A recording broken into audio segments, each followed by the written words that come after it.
आगरा में नियमों को ताक पर रखकर संचालित किए जा रहे शराब ठेकों को बंद कर स्थानांतरित करने, एक महिला के पति को सही विवेचना न कर जेल भेजने और थाना अवधपुरी दरोगा द्वारा अनुसूचित जाति के व्यक्ति को जमीन पर और सवर्ण समाज के व्यक्ति को कुर्सी देकर एससी वर्ग का अपमान करने के खिलाफ सपोर्ट इंडिया के अध्यक्ष अधिवक्ता सूरज चंद्र सोनी के नेतृत्व में शहीद हेमू कलानी चौराहे से पुलिस लाइन तक रैली निकालकर न्याय की मांग की। शराब ठेकों को मंदिर, मस्जिद और भीड़ वाले बाजारों से हटाने की मांग से संबंधित ज्ञापन सपोर्ट इंडिया ने अपर पुलिस अधीक्षक स्टाफ अधिकारी मनीषा सिंह को सौंपा और मीडिया को जानकारी देते हुए बताया कि अगर 15 दिनों में उनके ज्ञापन की सुनवाई नहीं होती है तो पुलिस लाइन में न्याय के लिए धरना दिया जाएगा। आज 3 समस्याएं थी और तीनों समस्याएं हैं जिनमें से 2 अनुसूचित जाति की थी और बाकी की सभी जाति धर्म के लोगों की थी।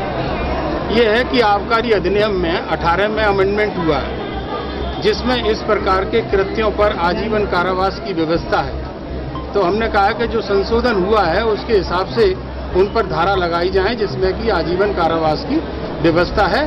और जो देसी शराब के ठेके हैं वो गैर कानूनी तरीके से शहर में चल रहे हैं, जबकि आबकारी अधिनियम में ये व्यवस्था है कि स्कूलों और मंदिरों, मस्जिदों इनके पास और घने बाजारों में, मलिन बस्तियों में, दलित बस्तियों में ये जो है ठेके नहीं हो सकते।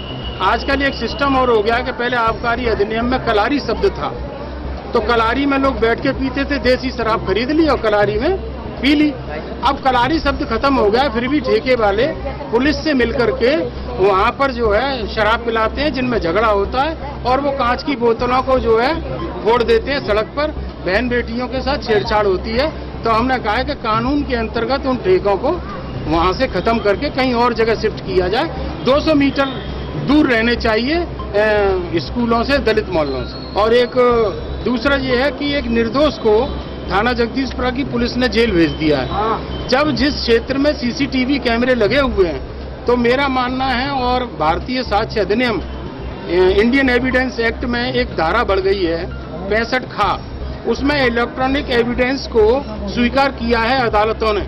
तो जब वहाँ सीसीटीवी कैमरे हैं तो उन कैमरों को देखना चाहिए था और उसके बिहाफ पर विवेचक को कार्रवाई करनी चाहिए। एक निर्दोष को बिना जांच करे आपने हत्या जैसे जुर्म में जेल भेज दिया है, उसको तो आजीवन कारावास हो जाएगी।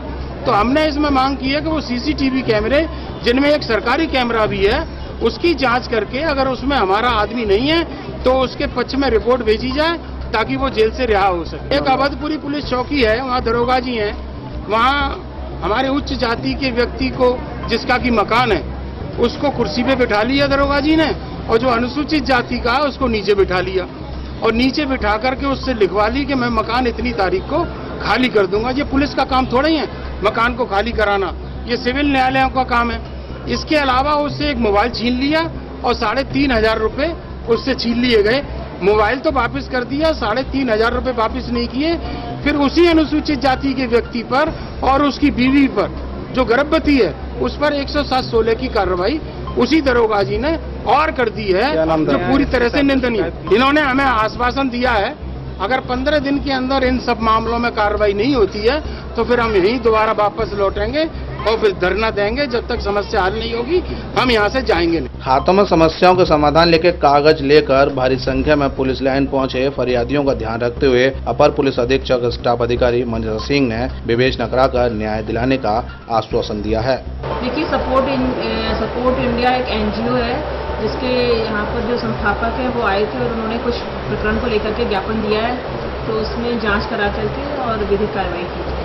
खुले बाजार में बिक रहे नशे से हजारों युवा और परिवार बर्बाद हो रहे हैं। चरस, गांजा, नशे की गोली और इंजेक्शन की बिक्री पर लगाम लगाने की गुहार एक ऐसी मां ने की है जिसका बेटा इस नशे की गिरफ्त में आ चुका है और परिवार बर्बादी की कगार पर है। वो इतना परेशान करता है मुझे बहुत ज्यादा, और उसकी वाइफ है वो 8 महीने से मायके में एक लड़का बच्चा गोद में। गोली की बता। हाँ, वो गोली खाता है और हम लोगों को बहुत ज्यादा परेशान करता है। आपका बेटा है? खेरिया मोड़ पे मिलती है कोने पे। आपका बेटा है?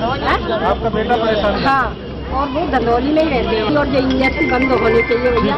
घर बर्बाद है हम लोगों के, ये दारू की बदौलत है, ये नशा की गोलियों की बदौलत। सपोर्ट इंडिया ने 15 दिनों का अल्टीमेटम दिया है, लेकिन उत्तर प्रदेश सरकार की कमाई का जरिया बन चुकी शराब बिक्री पर लगाम लगाना आसान नजर नहीं आता। अब देखने वाली बात ये होगी कि जनहित में क्या निर्णय लिया जाएगा। 7 इंडिया न्यूज के लिए विकास सिंह के साथ गीतम सिंह की रिपोर्ट।